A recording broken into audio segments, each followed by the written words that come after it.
Repræsentantskabsmødet i LO Horsens Hedensted bød ord på en meningsudveksling om regeringens reformpolitik.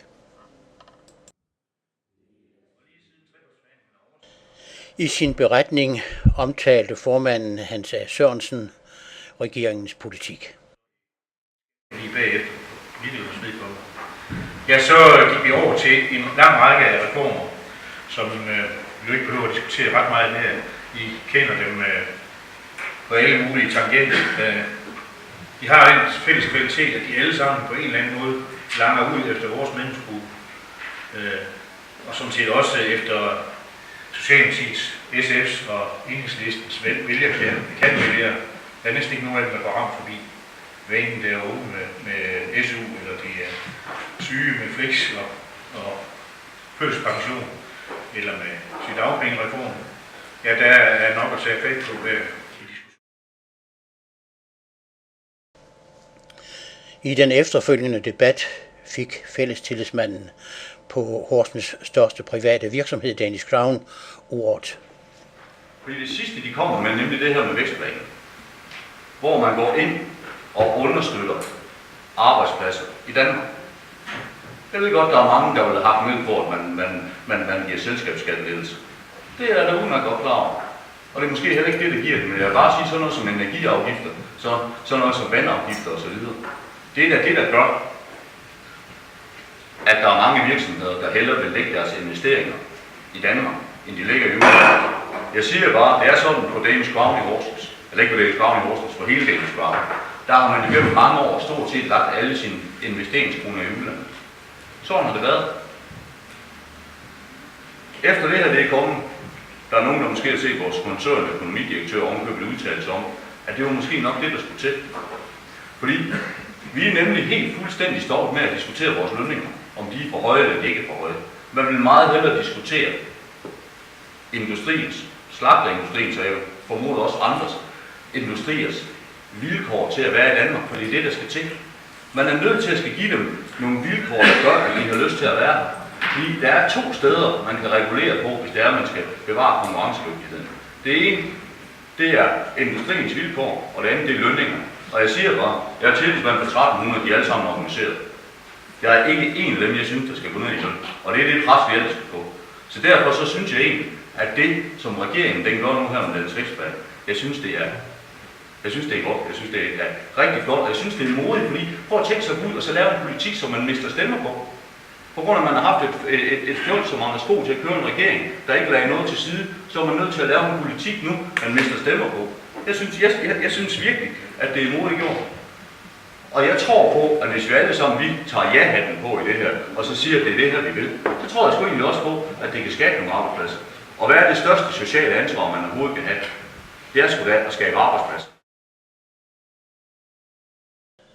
Det overraskede nok ikke nogen, at formanden for Dansk Metal i Horsens tog til genmæle. Ja, det ved du. Der er jeg meget uenig med dig. Du er på en virksomhed, hvor du selvfølgelig er berørt af dit daglige arbejde, også med koncernledelse osv. Men jeg synes også, at man skal løfte blikket og kigge ud over hele landet, over virksomheder generelt set. Og her tænker jeg selvfølgelig også på industrivirksomheder generelt set. Og der må man nok sige, at der tror jeg ikke, du har ret i din vurdering. Det tror jeg ikke, du har. I forbindelse med skattenedsættelsen, der sagde Lego jo direkte, vi er fuldstændig fløjtende ligeglade med de der skattenedsættelser. Det betyder intet for os, og det bliver fuldt op af flere andre af de større koncerner. Hvis man ser på industrien for øjeblikket, så har man nået 2008-niveau i forhold til eksportindustrien nu. Det kan man da ikke sige er dårligt. Man kan også se, at aktieudviklingen, det bevæger sig ganske glimrende. Det ligger ned lige for øjeblikket, det er hjemmemarkedet. Og det ved vi jo godt, hvorfor det ligger ned. Der er ikke en kæft, der tør at bruge penge, fordi de har den trussel med en usikker fremtid hængende over hovedet. Nu tilbage til nogle glimt fra formandens beretning med hovedvægt på nogle emner, der har lokal vinkel. Nu er det heldigvis sådan, at for eksempel med Horsens Kommune er det aftalt, at det kan godt være, at man centralt har vedtaget, at flexjob indgås udenom fagbevægelsen nu. Det blev lavet sådan en løsning. med fleksjobreformen, hvor vi ikke længere skal høres, når man etablerer fleksjob. Det er vi enige med Horsens Kommune, og det skal vi fortsætte. Det er jo trods alt én ting, synes jeg, der er rigtig glædeligt.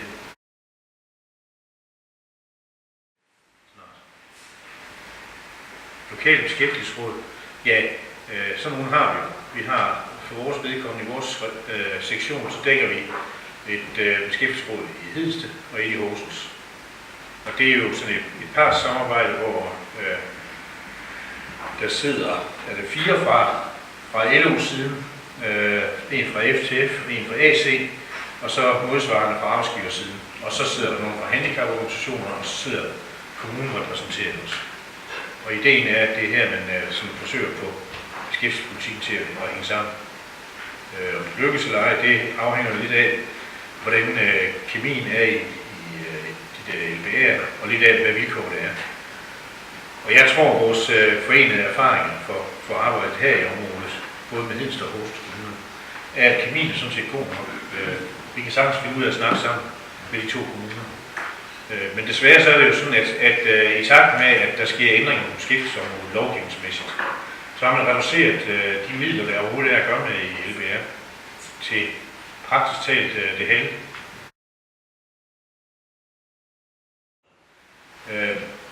Også den her periode har der været en hel del konkurser.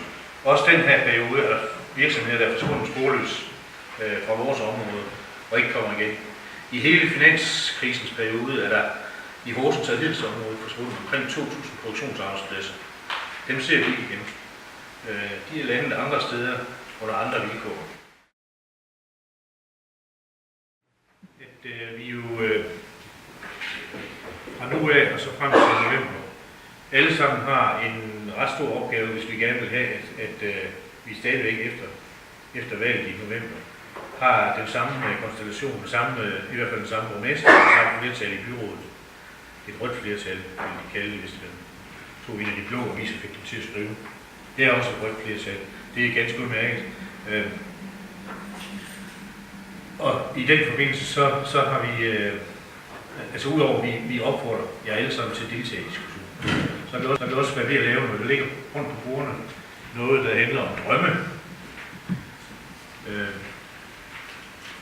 Det er første udkast til en pjece, vi udgiver lige efter sommerferien, som startskud til den rigtige kommunale valgkamp.